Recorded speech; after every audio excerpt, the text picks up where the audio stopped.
मैं संतोष sir sure success प्रांगण से संस्कृत क्लास में आप लोगों का स्वागत करता हूं। पहला चैप्टर है हम लोगों का मंगलम। मंगलम का अर्थ होता है कल्याणकारक, कल्याण करने वाला। यहां पर दिया है कि उपनिषदः वैदिक वाङ्मयस्य अंतिमे भागे दर्शन शास्त्रस्य सिद्धांतान् प्रकटयन्ति।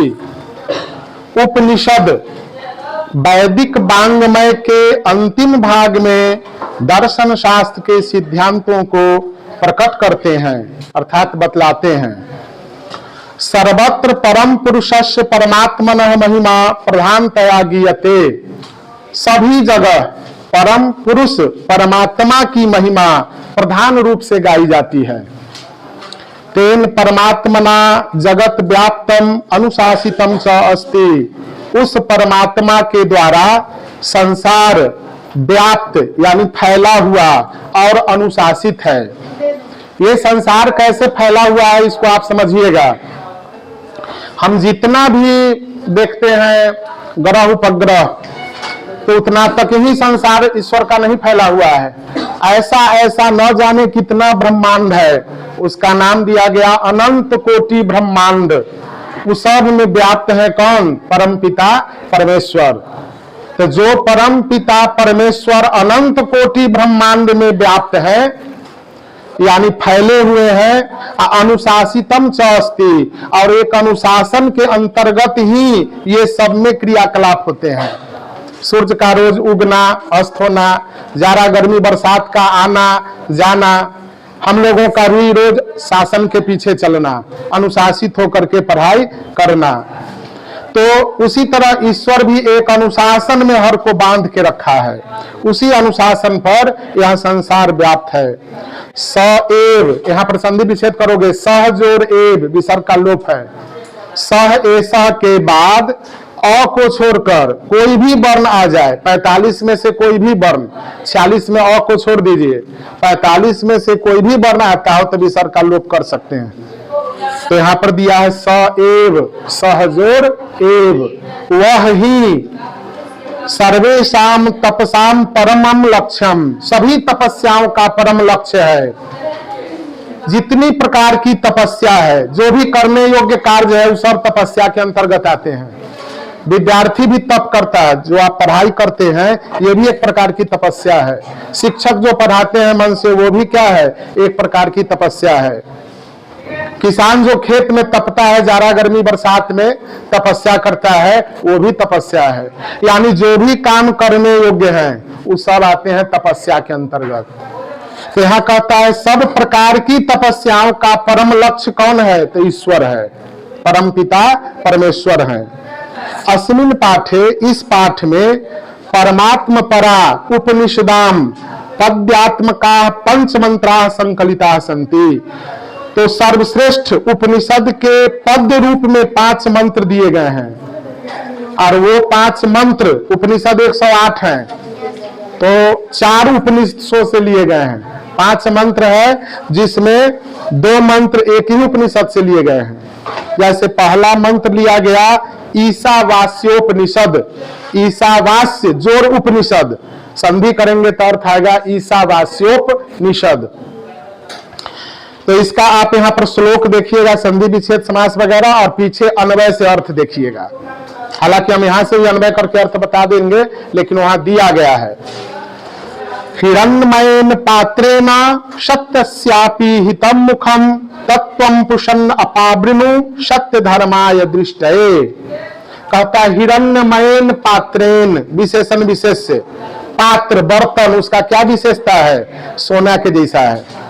तो हिरण्मयेन सोने के जैसा, प्रकाशमय, प्रकाश जैसा, ज्योतिर्मय। पात्रेन तृतीया विभक्ति है, एक वचन, जैसे बालकेन लड़का के द्वारा, यहाँ पात्रेन पात्र के द्वारा। सत्यस्य मुखम अपिहितम, सत्य का मुख ढका हुआ है, उस सत्य दिखाई नहीं देता है। तत्वम, तत्त्वम, उसको तुम, पुषण ईश्वर, पुषण मतलब ईश्वर, अपावृणु मतलब हटा दो, सत्य धर्माय, सत्य धर्माय, सत्य धर्म के लिए, अदृष्ट है दिखाने के लिए, तो सत्य धर्म को दिखाने के लिए। पेज पलट के अन्वय में आ जाओ। हे पूषण, सत्यस्य मुखम हिरण्यमयेन पात्रेण अपीहितम वर्तते। हे ईश्वर, सत्य का मुख हिरण्यमय पात्र से ढका हुआ है। तत् सत्य धर्माय मह्यम दृष्टये अपावृणु। उस सत्य धर्म को मुझे दिखाने के लिए आप ढक्कन को हटा दें। सूर्य में तो बहुत सारा गैस का भंडार है भरा हुआ, लेकिन जब देखते हैं तो सुनहला स्वर्ण में प्रकाश ही दिखाई देता है, उसके बीच में सब छुपा हुआ है। तो उस सूर्य की महानता को दिखाने के लिए, देखने के लिए उनके प्रकाशमय रूप को क्या करना होगा? गौन करना होगा, जो कब दिखाई देता है? सुबह और शाम में। सूर्य की जब तिरछी किरण पृथ्वी पर पड़ती है तो सूर्य लाल भी दिखाई देता है, उस समय आंख ठहर जाता है। तो वो आंख ठहरने से यहाँ तात्पर्य कोई नहीं है, सूर्य के प्रकाश। एक एग्जाम्पल मैंने आप लोगों को दिया कि कोई भी प्रकाशमय चीज पर जब हमारा उसकी प्रकाश जो मेरे आंख के पास आई रहती है प्रतिबिंबित होकर, तो उसको जब देखते हैं तो वही दिखाई देता है, उसके अंदर का चीज दिखाई नहीं देता है। तो ईश्वर भी प्रकाशमय है, लेकिन उनके अंदर क्या है, ईश्वर है क्या, वो दिखाई नहीं देता है। उसको देखने के लिए कोई और आंख चाहिए। जैसे दिव्य दृष्टि, कृष्ण का जो विराट स्वरूप था वो ढका हुआ था, प्रकाश में दिखाई दे रहा था और लोगों को एक प्रकाश है। लेकिन जिनके पास दिव्य नेत्र था वो क्या देख रहे थे? कृष्ण के उस स्वरूप को देख रहे थे, जिनका स्वरूप कैसा है। तो वही बात इसमें कहा कि हे ईश्वर, सत्य का मुख हिरण्यमय स्वर्णमय पात्र से ढका हुआ है। उस सत्य धर्म को दिखाने के लिए आप उस ढक्कन को हटा दीजिए। दूसरा देखिए श्लोक। अनोरनियान महतो महियान आत्मास जंतोर निहितो गुहायाम तमक्रतु पश्यति वितशोको धातु प्रसादान महिमान मात्मनः। इस श्लोक में कहा गया अनोरनियान, अनोह जोर अनियान, रत्तम का रूल है, विसर्ग के जगह र होने का नियम। यानी विसर्ग के पहले अ को छोड़कर कोई भी स्वर वर्ण होती, यहाँ ओ आ रहा है, अब बाद में कोई स्वर वर्ण तो अ आ रहा है तो र बन गया। अनोह तो विसर्ग का र हलंत उसमें अ जुड़ गया तो र। अनोरनियान, अनोह जोर अनियान। अनोह मतलब सूक्ष्म, सूक्ष्म से षष्ठी पंचमी विभक्ति है, छोटा से छोटा। अनोह अनियान, महतो महियान, महतः महियान, बड़ा से भी बड़ा। छोटा ऐसा है जो दिखाई नहीं देता है, जीवाणु विषाणु कीटाणु बैक्टीरिया उसके अंदर भी आत्मा है, दिखाई नहीं देता, इतना छोटा है ना।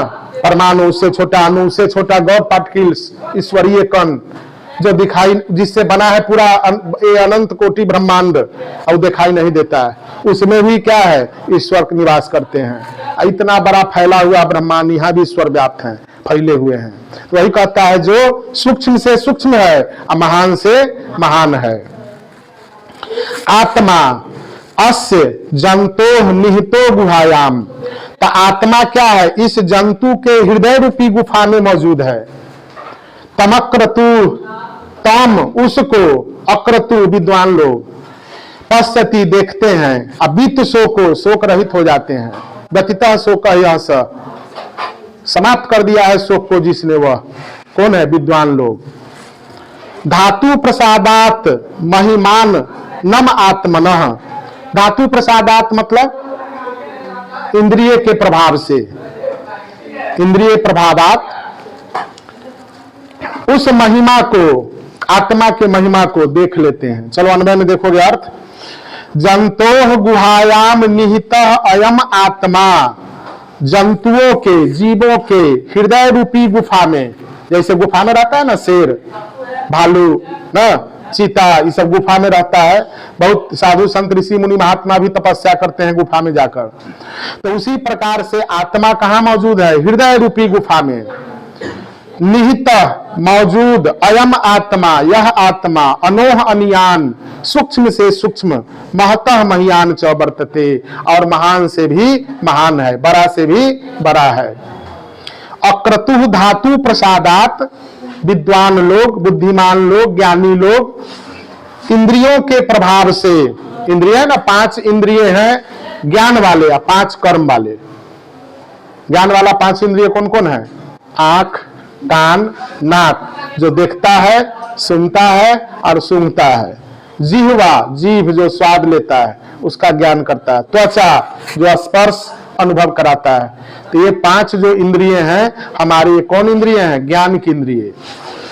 तो यहाँ इंद्रियों के प्रभाव से आत्मनः, आत्मा के तम महिमानम पश्यति, उस महिमा को देखते हैं। कौन? तो पीछे दिया विद्वान लोग, अक्रतु विद्वान लोग इंद्रियों के प्रभाव से, सबका इंद्रिय अपना प्रभाव अलग अलग दिखाता है, तो विद्वान लोग का कुछ और है। तो उस प्रभाव से ही आत्मा के महानता को देखते हैं। वित्त शोकः च भवति, और शोक रहित हो जाते हैं। आप लोग इसको समझ गए? एक बार और देखिए कि प्राणियों के हृदय रूपी गुफा में यह आत्मा जो सूक्ष्म से भी सूक्ष्म और महान से भी महान है,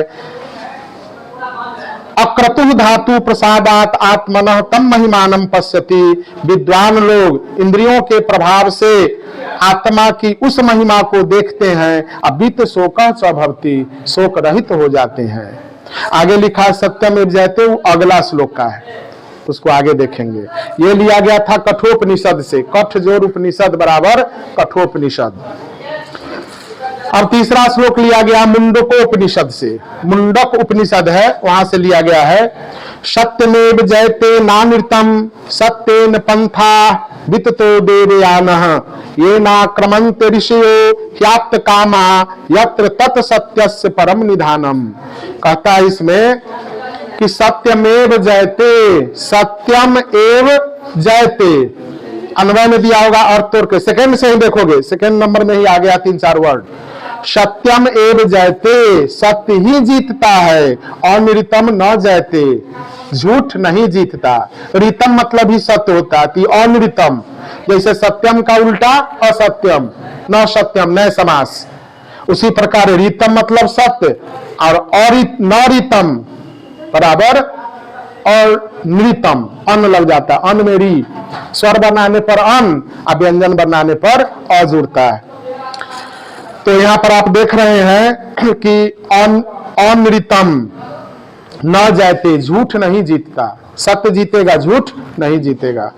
सत्येन एव देवयानः पंथा विततः वर्तते, सत्य के द्वारा ही देवयानः पंथा, स्वर्गस्य पंथा, स्वर्ग का रास्ता, देवलोक का रास्ता, विततः विस्तृत होता है, फैला हुआ है, प्रशस्त होता है। तो सत्य के द्वारा ही स्वर्ग का मार्ग प्रशस्त होता है। ये नहीं आप्त कामाः ऋषय, जिसके द्वारा ही मोक्ष चाहने वाले ऋषि लोग तत् सत्यम आक्रमन्ति, उस सत्य को जानते हैं, प्राप्त करते हैं। यत्र सत्यस्य तत्परम निधानम, जहां सत्य का सर्वश्रेष्ठ खजाना है, जहां सत्य का श्रेष्ठ खजाना है, परमात्मा है, उस परमात्मा को कैसे जानते हैं? सत्य के द्वारा, झूठ से नहीं जाना जा सकता। कोई किसान ही खेत में जाए या झूठ का ऐसे ऐसे फसल बो दे, तो उससे अंकुरन निकलेगा? नहीं निकलेगा। उसके लिए उसको अन्न बोना पड़ेगा, अनाज का दाना रखना पड़ेगा। तो उसी प्रकार हर काम सत्य से होता है, विश्वास से होता है। ईश्वर के होने और न होने का एकमात्र कारण क्या है? विश्वास। आप जानते हैं कि ये जो बना हुआ है कागज का, और पेपर भी किस चीज का? कागज का। ये जब गिर जाए तो क्या करते हैं? उठा के इसको प्रणाम करते हैं, और पेपर पर बैठ के भुजा भी खा लेते हैं, पकौड़ा भी खा लेते हैं, समोसा भी खा लेते हैं। क्या वही पत्थर मंदिर में रखा हुआ है तो श्रद्धा विश्वास है हमारी, पूजा करते हैं, जाकर झुकते हैं, सजदे करते हैं। और वही पत्थर रोड पर पड़ा हुआ है, मारते मारते उसको तब तक ले जाते हैं जब तक नाला में नहीं चला जाए। क्या है? तो दोनों पत्थर ही। तो होने और न होने का भाव है, सत्य वही चीज है। आप किसी को प्रणाम करते हैं, सत्य रूप में क्या देते हैं? आशीर्वाद। तो जब वो आशीर्वाद देते हैं तो तुम्हारे पास कोई फल दिए तो हाथ में आ गया, कलम दिए तो हाथ में आ गया, कोई वस्तु दिए तो तुम्हारे पास में आ गया। लेकिन आशीर्वाद दिए तो आया हुआ दिखाई दिया। हाँ, तो पृथ्वी का गुरुत्वाकर्षण शक्ति दिखाई देता है, जब गिरता है तो खींच लेता है, हमको दिखाई तो नहीं दे रहा है।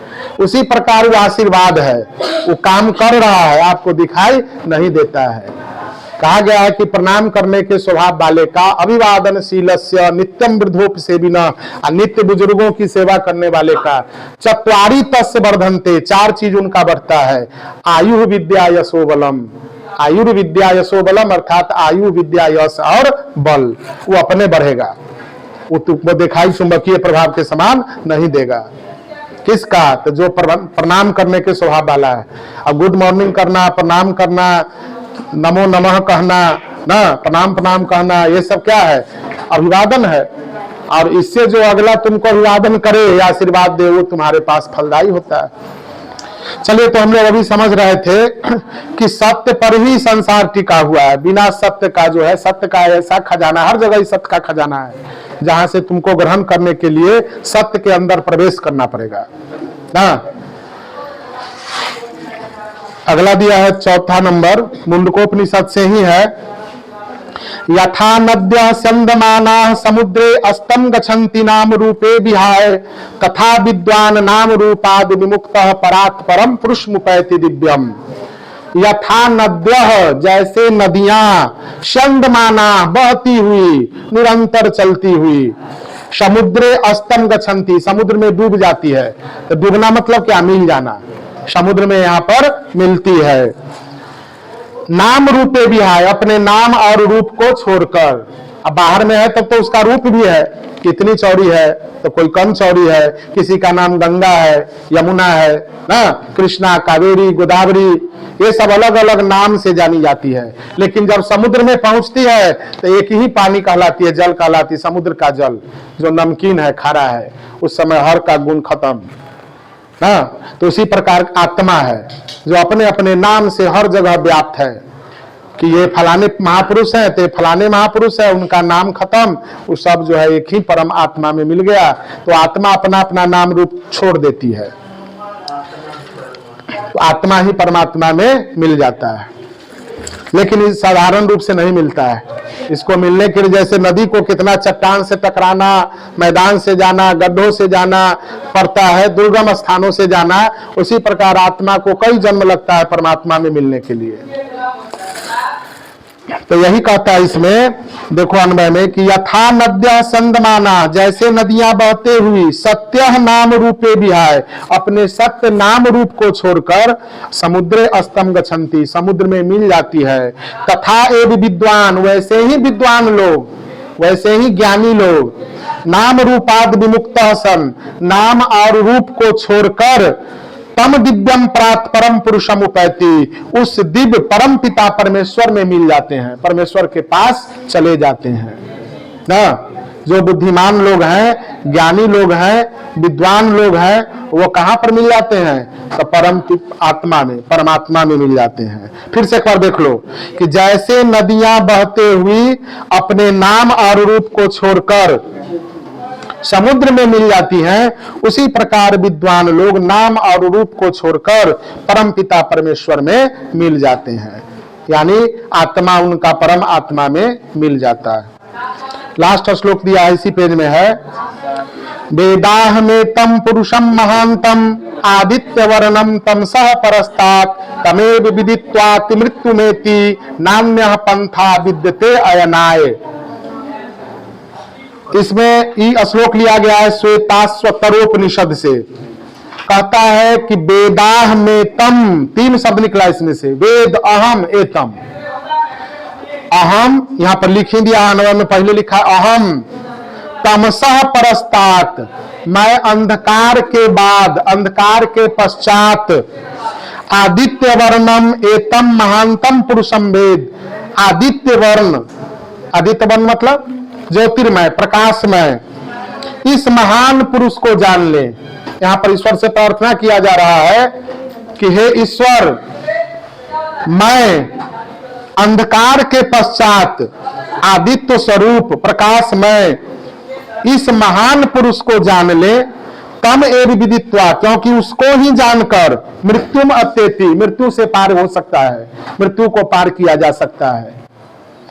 किसको जानकर? ईश्वर को जानकर। एतस्मात् पृथग, इसके अलावे अन्य पंथा ऐनाय न विद्यते, दूसरा रास्ता पार करने के लिए नहीं है, दूसरा कोई भी मार्ग नहीं है।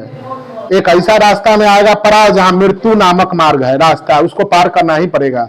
यानी मृत्यु में सबको जाना ही, मृत्यु के मुख में जो भी संसार में आया है वो सबको जाना ही है। मृत्यु सत्य है। ये आत्मा जो है क्या करता है, अपने पुराने शरीर को छोड़कर, जैसे हम लोग पुराने वस्त्र को छोड़कर नए वस्त्र को धारण कर लेते हैं तो बड़ा प्रसन्न होते हैं ना। नया बाइक आ जाए, नया साइकिल आ जाए, नया क्लास मिलता है, नया किताब है, नया किट मिला, तो तुम लोग क्या किए, सब प्रसन्न हुए कि हर चीज नया है। तो आत्मा को भी प्रसन्नता है। लेकिन मनुष्य जो है इस सांसारिक प्रभाव से, माया मोह छल के प्रभाव से लिप्त हो जाता है कि अरे ये बहुत अच्छे आदमी थे, चले गए, अपना था, ये पराया है ना। तो अपना को ज्यादा कष्ट होता है कि कोई चला गया, तब पराया तो देख के प्रणाम कर लेता है कि सब है तो चलो, वो भी एक बंधन है जो जानता है, प्रणाम कर लिया कि गति सबको आज न कल आने वाली है। लेकिन है सबको आना, पर उससे कौन खुशी खुशी पार कर जाते हैं। ये माया मोह के दुनिया से कौन पार करता है, जो ईश्वर में सटा हुआ है, जो ईश्वर से लगा हुआ है। हम लोग पढ़ाई करते हैं क्यों, ज्ञान के लिए ना।